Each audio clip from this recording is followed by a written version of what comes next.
జగన్ కూడా అంటారు 2014లో కూడా జగన్ కూడా ఇలాంటి ఇబ్బందులే పడ్డాడు ఆర్థికంగా. జగన్కి 2014లో క్యాండిడేట్లు, ఎంపీ క్యాండిడేట్లు మీరు చూసుంటారు కదా, మీ మీద పోటీ చేసిన ఆయన ఎప్పుడు వచ్చారు, ఎప్పుడు పోయారు, నసాపురంలో క్యాండిడేట్ ఎప్పుడు దొరికారు, అవతల ఏలూరులో ఎప్పుడు దొరికారు, ఒంగోలులో ఎప్పుడు దొరికారు. ఒంగోలులో శ్రీనివాసరెడ్డి గారు తెలుసు కదా. ఇప్పుడు ఆయన వైసీపీ నుంచి టీడీపీలో చేరి ఎలాగైతే క్యాండిడేట్ అవుతున్నారో అప్పుడు టీడీపీ నుంచి వచ్చి వైసీపీకి క్యాండిడేట్ అయ్యారు. అంటే ఆ పరిస్థితులు ఉన్నాయి కదా, జగన్ కూడా అలాంటి పరిస్థితులు దగ్గర తీసుకుంటాడు జగన్, అన్నిటికీ సర్నాల తిరుపతిరావు దగ్గర అంత తీసుకుంటాడు, మైలవరం అన్నిటికీ కుదరదు కదా. ఇక్కడ విజయవాడ వెస్ట్లో ఆసిఫ్ అని కార్పొరేటర్కి ఇచ్చాడు, అంత తీసుకుంటాడు. ఇక్కడ మన పత్తిపాడు నుంచి మన ఇక్కడ విజయవాడ 35th డివిజన్లో మడకశిరలో అయితే మాజీ సర్పంచ్, ఎప్పుడో మాజీ సర్పంచ్ చేశాడు. ఇల్లు కూడా ఇందిరం ఇల్లు ఏదో చిన్నది కాదండి, ఏర్ల లక్కప్ప 14 సంగతి 19 సంగతి అది తెలియదు. ఇవాళ నేను చూస్తున్నప్పుడు ఇప్పుడు మైలవరంలో వసంతకృష్ణ ప్రసాద్ వెళ్ళిపోయాడు. సర్నాల తిరుపతిరావు అనే పేదవాడిని, యాదవ్ కులస్తుడిని, పార్టీ కమిట్మెంట్ ఉందని ఆయన తీసుకొచ్చి పెట్టాడు. అంత తీసుకుంటాడు జగన్మోహన్ రెడ్డి. మైలవరం కమ్మ కాన్స్టిట్యున్సీ కదా, 1952 నుంచి వేరే ఎమ్మెల్యే గెలిచాడు, కమ్మ తప్ప గెలలేదు కదా. అట్లాగే విజయవాడ వెస్ట్ వాళ్ళ ఆసిఫ్ అని కార్పొరేటర్, అతని దగ్గర నువ్వు మీరు తిప్పి కొడితే 10 లక్షలు ఉండవు, అతనికి ఇచ్చాడు కదా. కమిటెడ్ పార్టీ వ్యక్తి. ఇవాళ ఇక్కడ 35 డివిజన్లో ఎస్సీ కార్పొరేటర్ ఆవిడ ఉంది, ఆవిడ కొడుకు మణెమ్మ అనుకుంటా ఆవిడ పేరు. ఆవిడ కొడుకుని తీసుకెళ్ళి పత్తిపాడు ఎమ్మెల్యే క్యాండిడేట్ ఇచ్చాడు. నాకు తెలిసి అతని దగ్గర 10-20 లక్షలు కూడా ఉండవు. అంటే 10-20 లక్షలతోటి పోటీ చేస్తారు పార్టీ సపోర్ట్ ఇచ్చారు సార్. ఒకటి నేను చెప్పేది ఏంటంటే, మీకు కొన్నైనా ఇప్పుడు మీరు ఒక పార్టీ నడిపేటప్పుడు పొలిటికల్ పార్టీ ఓకే డబ్బు అవసరమే కాదంట్లా. నేననేది ఏంటంటే, ఒక కమిటెడ్ నువ్వు 5 ఏళ్ళు 10 ఏళ్ళు పని చేయించుకుని అసలు మోసం చేసే బదులు నేను అమ్ముకుంటున్నాను ఈ సీట్ అనుకుంటే అతను పెట్టగలిగితే పెడతాడు, లేకపోతే లేదు కదా. అప్పుడు జగన్మోహన్ రెడ్డి గారు సరే నేను చెప్తున్నా కదా 19 వరకు నాకు తెలియదు. ఇవాళ అయితే ఎవరిని కూడా డబ్బులు పేదవాళ్ళని తీసుకొచ్చి పార్టీలో విధింది పార్టీ అవసరం లేదు అని కదా మీ పార్టీకి డబ్బులు క్యాండిడేట్లు అది వేరే సంగతి. లేకపోతే ఇప్పుడు మీరు ఇందాక ఏమన్నారు, కొనుక్కునే వాళ్ళు అమ్మేవాళ్ళు అంటే కొనుక్కున్నారు. 91 మంది ఎమ్మెల్యేలు మారిస్తే 41 మంది సిట్టింగ్లు తీసేశాడు సార్ జగన్. 48 మందిని తీసేశాడు. ఆయనకి జడ్పీటీసీలకు ఇచ్చారు. మీ సర్నాల తిరుపతిరావు, మా కార్పొరేటర్ ఆసిఫ్, కడిగిరిలో దద్దనాల నారాయణ ఆయన కూడా చూపించారు. నేను చెప్పాను కదా, ఏర్ల లక్కప్ప మడకశిరలో అయితే ఆయన అసలు మాజీ సర్పంచ్ కూడా. పార్టీలో ఒక కమిట్మెంట్ ఉంది, పార్టీలో కింద నుంచి కష్టపడుతున్నాడు. ఆ రోజు ఎన్టీ రామారావు గారు సామాన్యులకి అట్లా ఇచ్చాడు, ఇవాళ జగన్మోహన్ రెడ్డి అట్లా ఇస్తున్నాడు టికెట్లు. నేను పెట్టాడు బోర్డు, టీడీపీ పలానా సీటు పలానా ఇంత ఆక్షన్, ఇదిగో హైయెస్ట్ బిడ్డర్కి ఇస్తామని చెప్పి మీకు సాధారణమైన వ్యక్తులకు ఇచ్చినట్టు మీకు కనిపిస్తుందేమో. బయట ఎలా కనిపిస్తుందంటే, మైలవరం ఖమ్మం నియోజకవర్గము మీరు చెప్పినట్టుగా ఇప్పటివరకు ఖమ్మంలో ఎమ్మెల్యే ఏ పార్టీ అయినా కానీ, అలాంటి చోట ఆ ఓటుని చీల్చాలి అంటే బీసీని తీసుకురావాలి, అక్కడ ఎక్కువ ఉన్న యాదవులకు ఇవ్వాలి, ఆ లెక్కలో ఇచ్చాడని అంటున్నారు. అది రాజకీయం. ఇప్పుడు నువ్వేం చేసావు?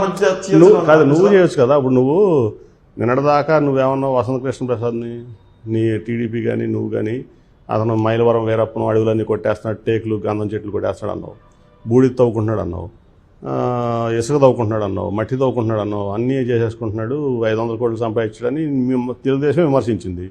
ఇవాళ దేవినేని ఉమా ఏమన్నాడు, 100 కోట్లు పెట్టి మళ్ళీ అదే డబ్బులతో టీడీపీలో టికెట్ కొనుక్కుని వస్తున్నాడని దేవినేని ఉమా అన్నాడు. అంటే నువ్వు నిన్నటిదాకా చెప్పి నువ్వు టోటల్గా అతని మీద అవినీతి ఆరోపణలు వేసావు. ఇవాళ నువ్వు 100 కోట్లు నీకు ఇవ్వగానే ఏమంటే వాషింగ్ పౌడర్ నిర్మా అయిపోయాడుందా? జయరాం ఉన్నారు కదా, మంత్రి జయరాం నియోజకవర్గానికి వెళ్ళాడు ఆదోనికి. మీ లోకేష్ రెడ్ బుక్ చూపించి మంత్రి పేరు దీంట్లో రాశానన్నారు. ఇప్పుడు ఆ మంత్రి వాళ్ళ పార్టీలో చేరారు. అంటే రాజకీయాల్లో నీతి నిజాయితీ ఉందా సార్ ఏపీలో? కాదండి, నేను అనేది ఏంటంటే, నిన్నటిదాకా పచ్చిబూతులు తెరుస్తున్నావు, ఇవాళ నీ పార్టీలో చేరిగానే వాషింగ్ పౌడర్ నిర్మా అంటున్నావు. వైట్ ఇది ఇంతకు ఏదంటే వాషింగ్ మెషిన్లు వేసి వాషింగ్ పౌడర్ నిర్మా వేస్తే తెల్ల బట్టలు బయటకు వస్తాను మా పార్టీలో. ఇది ముందు నదుల్లో ముంచి పవిత్ర నదుల్లో ముంచి తెలిస్తే పవిత్రత వచ్చేదని వాళ్ళు కదా, అటు అయిపోద్ది. అంటే అవసరాలు తప్ప వేరే ఏమీ ఉండవు రాజకీయాలు అంటే. అదే చెప్పేది, ఇట్స్ అబౌట్. అంటే అటువంటిప్పుడు మేము రాజకీయ పార్టీ కాదు ఇది, మేము ప్లాట్ఫామ్ ఇస్తున్నాం, మీరు టికెట్లు కొనుక్కోండి అని చెప్పాలి. వైసీపీకి కేసీనేని అవసరమా, కేసీనేని నానికి వైసీపీ అవసరమా? విన్ సిచ్యువేషన్, ఇద్దరు అవసరం. ఇక్కడ వాళ్ళ క్యాండిడేట్ లేకనే మిమ్మల్ని తీసుకున్నారని. మంచి క్యాండిడేట్ కోసం 10 ఏళ్ల నుంచి మంచి క్యాండిడేట్ కోసం ఎదుగుతున్నారు. చంద్రబాబు నాయుడు లోకేష్ తీసుకెళ్ళి నన్ను చక్కగా జగన్ గారికి అప్పచెప్పారు. అంతే సింపుల్. వాళ్ళే పంపించారు. అంతే. కేసీఆర్ నాని టెంపర్మెంట్ ఎక్కువ అంటారు, షార్ట్ టెంపర్ ఎక్కువ అంటారు, నిజమేనా? మీకేమనిపిస్తుంది ఇప్పుడు 10 ఏళ్లలో? నిజమేనా అని అడుగుతున్నాం సార్. కాదు, నన్ను ఇప్పుడు అడగాల్సింది నన్ను కాదు. After 10 years 12 years of my political life మీరు ప్రజలను అడగాలి. ఆ క్వశ్చన్ నన్ను అడగకూడదు. ప్రజలైతే గెలిపించారు, మీరు చెప్పాలి. మీరు ఇలాంటి విషయాలు కొన్ని అడ్జస్ట్ కాలేకపోతున్నారు. అవును, పార్టీలో ఉంటారు. అవను కూడా జస్ట్ అవలేకపోవడం కాదు, అవను కూడా ఎందుకు అవ్వాలి? నా ఐడియాలజీని నేను ఎందుకు డిబేట్ అవ్వాలి? నేను రాజకీయాల్లోకి ఎందుకు వచ్చానో నాకు ఒక క్లారిటీ ఉంది. నేను రాజకీయాల్లోకి వచ్చింది దోసుకోవడానికి కాదు, నేను రాజకీయాల్లోకి వచ్చింది సంపాదించుకోవడానికి కాదు. నేను రాజకీయాల్లోకి వచ్చింది ఈ విజయవాడ, నేను పుట్టిన ఊరు, నాకు విజయవాడ అంటే ప్రాణం, నా ఊపిరి శ్వాస ప్రాణం విజయవాడ. సో నేను ఈ ఊరిని బాగు చేసుకోవాలన్నా, 60 ఏళ్ళు వెనకబడి ఉంది కాబట్టి నేను బాగు చేసుకోవాలన్నా నా ప్రయత్నం అంతా పెట్టాను, చేసుకుంటున్నాను. నాకు ఆ క్లారిటీ ఉంది. నేనేమి డిబేట్ అవ్వాల్సిన పని లేదు దాంట్లో. చంద్రబాబు అంటేనే అభివృద్ధి అంటారు, మీరేమో చంద్రబాబే అభివృద్ధి చేయలేదు, విజయవాడని ఏమైనా చేసుకున్నా అంటే నేనే చేసుకుంటాను. ఏం చేశాడు అభివృద్ధి చంద్రబాబు చెప్పండి. గత 5 ఏళ్ళలో ఏం చేయలేదు మీరు చెప్పండి. ఏం చేశాడు చెప్పండి అంటున్నా. ఏం చేశాడు? అమరావతి అన్నాడు. అమరావతిలో ఎంత పెట్టుంటాడు? అమరావతిలో 33,000 ఎకరాల రైతుల దగ్గర తీసుకుని, నేను మొదటి నుంచి చెప్తున్నా అది ఫెయిల్యూర్ ప్రాజెక్ట్ అవుతుంది, ఇది అవ్వదు. ఎందుకంటే మీకు ఒక మెగా సిటీనో ఒక పెద్ద కాస్మోపాలిటన్ సిటీనో ఎవరు వల్ల కాదు. మీకు ఒక రాజు కోట కట్టగలడం కానీ నగరాన్ని నిర్మించలేదు. సో ఇది చంద్రబాబు నాయుడు యొక్క దురాశ, ఇది లోకేష్ యొక్క అత్యాశ. దీంట్లో ఏంటంటే 33,000 ఎకరాలు రైతుల దగ్గర తీసుకుని పక్క మోసం చేసి నరేంద్ర మోడీ గారు వచ్చినప్పుడే చెప్పాను. నా పక్కన రోజు కొనకల నారాయణ గారు చాలామంది ఉన్నారు. ఇది 50 ఏళ్ళకైనా చంద్రబాబు చేయలేడు, ఇది పెద్ద అబాండన్ సిటీ అవుతుందని ఆ రోజు చెప్పాను. తర్వాత చాలామంది ల్యాండ్స్ కొంటానంటే వద్దన్న. ఇంకా కొంతమంది కాదు మేము ఇన్వెస్ట్ చేస్తే పెరిగిపోతుంది, అందరూ బెనిఫిట్ అవుతున్నారు, నువ్వు వద్దంటున్నావు అంటే, కావాలంటే అప్పు చేయొద్దు, వడ్డీకి తేవద్దు, మీ అన్నప్పుడు డబ్బు ఉంటే పార్క్ చేసుకోండి. అది 20 ఏళ్ళకో 25 ఏళ్ళకో ఏదో ల్యాండ్ మీద పెడతాను కాబట్టి అక్కడ పోదని చెప్పేవాడు.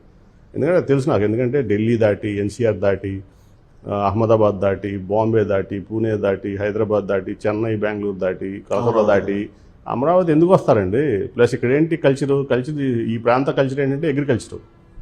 ఈ ప్రాంతానికి ఒక కాస్మోపాలిటన్ కల్చరో లేకపోతే ఒక ఇదో లేదు. ఇదేంటంటే చక్కగా ఒక ట్రెడిషనల్ కుటుంబాలు, ఒక కల్చరు ఏంటంటే ఈ చుట్టుపక్కల వ్యవసాయం. ప్రయత్నం